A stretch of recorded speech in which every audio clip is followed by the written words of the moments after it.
بسم اللہ الرحمن الرحیم۔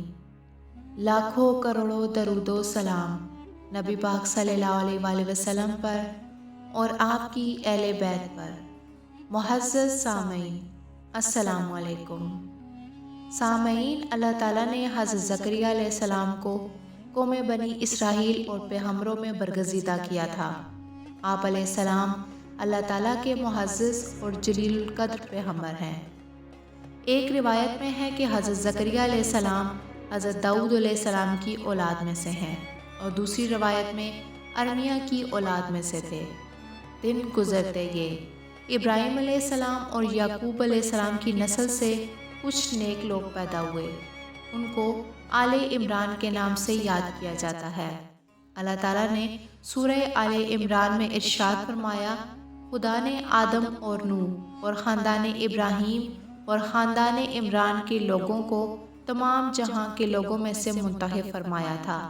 ان میں سے بعض کی اولاد تھے، اور خدا سننے اور جاننے والا ہے۔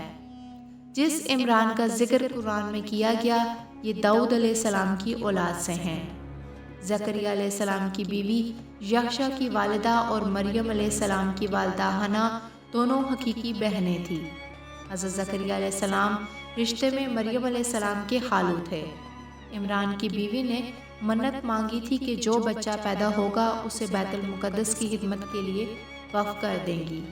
حضرت مریم علیہ السلام کی پیدائش کے بعد جب انہیں بیت المقدس میں لایا گیا تو ان کی کفالت کی ذمہ داری اللہ تعالیٰ نے حضرت زکریا علیہ السلام پر ڈالی۔ آپ علیہ السلام بنی اسرائیل میں بہت اعلیٰ مقام رکھتے تھے۔ حضرت زکریا علیہ السلام کی کفالت میں مریم علیہ السلام نے بہت اچھی پرورش پائی، اور وہ نیک، عبادت گزار اور بہت زیادہ سچ بولنے والی تھی۔ سورہ آل عمران میں بتایا گیا کہ اللہ تعالیٰ نے اسے پسندگی کے ساتھ قبول فرمایا اور اسے اچھی طرح پرورش کیا گیا۔ زکریا علیہ السلام جب کبھی عبادت گاہ میں ان کے پاس جاتے تو ان کے پاس کھانا پاتے۔ پھر ایک دن آپ نے مریم علیہ السلام سے پوچھا کہ مریم، یہ کھانا تمہارے پاس کہاں سے آتا ہے؟ وہ بولی، خدا کے ہاں سے آتا ہے۔ بے شک خدا جسے چاہتا ہے بے شمار رزق دیتا ہے۔ بخاری اور ترمذی کی حدیث ہے، آپ صلی اللہ علیہ وآلہ وسلم نے فرمایا، اپنے زمانے میں مریم علیہ السلام سب سے افضل عورت تھی۔ امت میں خدیجہ رضی اللہ تعالیٰ عنہ سب سے افضل عورت ہے۔ جب زکریا علیہ السلام نے حضرت مریم علیہ السلام کی فضیلت دیکھی تو ان کے دل میں بھی اولاد کی خواہش پیدا ہوئی۔ اس وقت تک بے اولاد تھے۔ عمر 100 سال سے زیادہ تھی، بیوی 90 سال کی تھی۔ اولاد کی شدید خواہش کی وجہ سے انہوں نے اللہ سے مدد مانگی۔ زکریا علیہ السلام اپنے دور میں اکیلے نبی تھے، ان کے دور میں کوئی قابل آدمی نہ تھا، تو اللہ تعالیٰ نے ان کی پکار سن لی اور ان کو یحییٰ بخشے، اور ان کی بیوی کو بھی اولاد کی خوشخبری دی گئی۔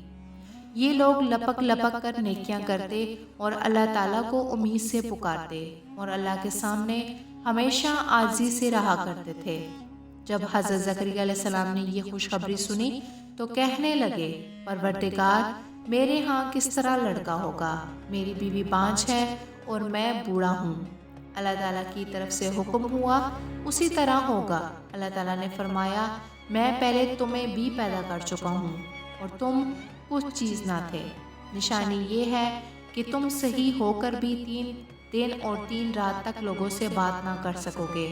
اللہ تعالیٰ نے نشانی ظاہر کر دی، چنانچہ جب وقت آیا کہ آپ علیہ السلام بول سکتے تھے مگر بول نہ پائے، اور صبح و شام اللہ کی عبادت میں مصروف رہتے تھے، یہ نشانی تھی کہ ان کے ہاں بچہ پیدا ہونے والا ہے۔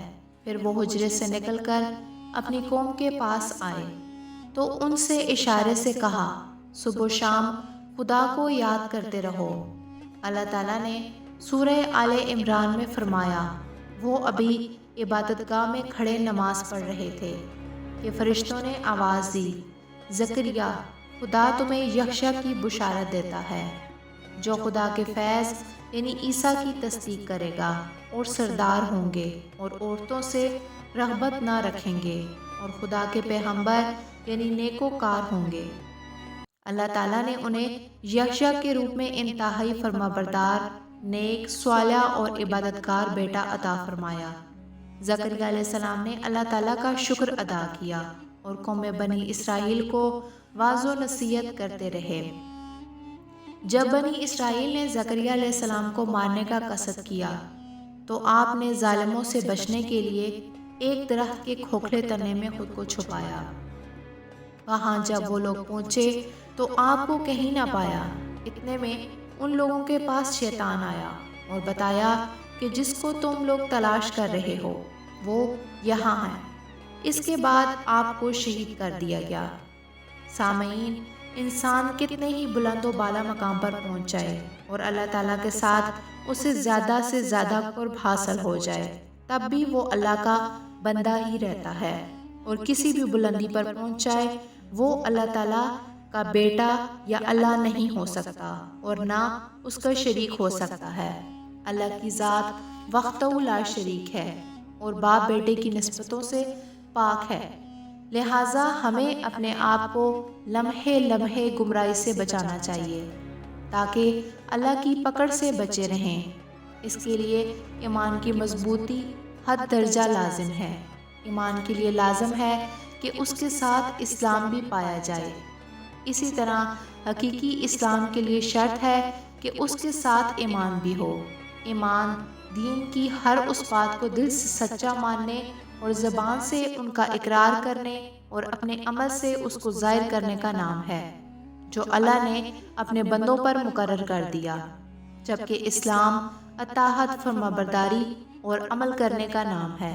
اللہ تعالی ہمیں پرہیزگاری عطا فرمائے اور دین اسلام کی تعلیمات پر پورے طریقے سے عمل پیرا ہونے کی توفیق عطا فرمائے، آمین۔ امید ہے کہ آپ کو آج کی ویڈیو پسند آئی ہوگی۔ اگر ویڈیو پسند آئے تو ویڈیو کو لائک کریں اور چینل کو سبسکرائب کریں۔ شکریہ۔